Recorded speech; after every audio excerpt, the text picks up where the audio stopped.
Mapagpalang araw po. Ngayong umaga pong ito, ako po ay magsasaboy ng pechay. Tatry ko po na isaboy ito.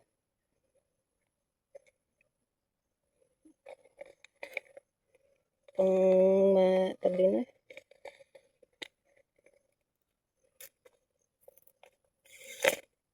Para hindi masyadong matrabaho. Aking isasaboy. Tatry ko kung uubra.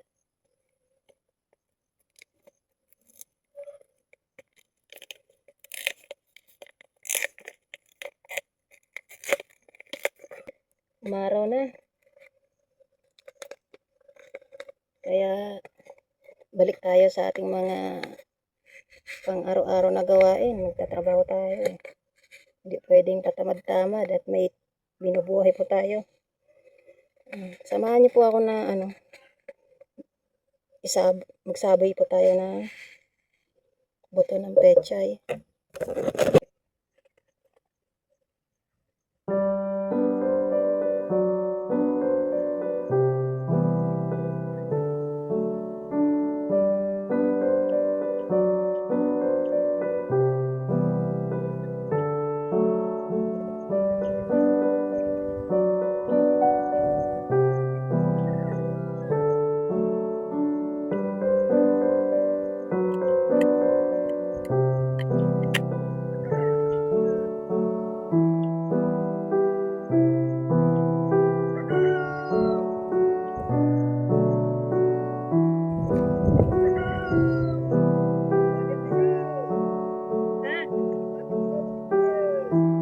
Wala yung isa eh. I-try ko lang.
Sabi yung pechay.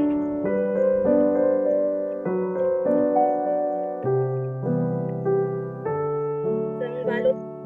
Isang tatlo. Pechay ka? Oo.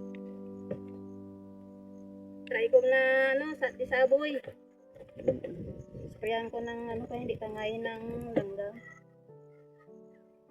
Sayang, yung talong mamlak na pala yung talong mo. Yung sa'yo, hindi natumba. Tumba nga lahat. Problema ako nga wala pa akong tan. Dami pa naman akong trabaho. Yung tumba lahat yun. Okay lang yan, di naman nabugbog. Hindi naman nabunot. Di naman masyadong nabugbog. Ang problema kasi diyan kung yan abos na. Yung nasira yung mga dahon tsaka yung bulaklak ba. Di naman masyadong nabugbog. Kahit pa paano. Pasalamat pa din na magbog. Walang natira ng bahay. Hmm. Salamat tayo kasi. Meron lang isang puno na putol. Sige po. Oo.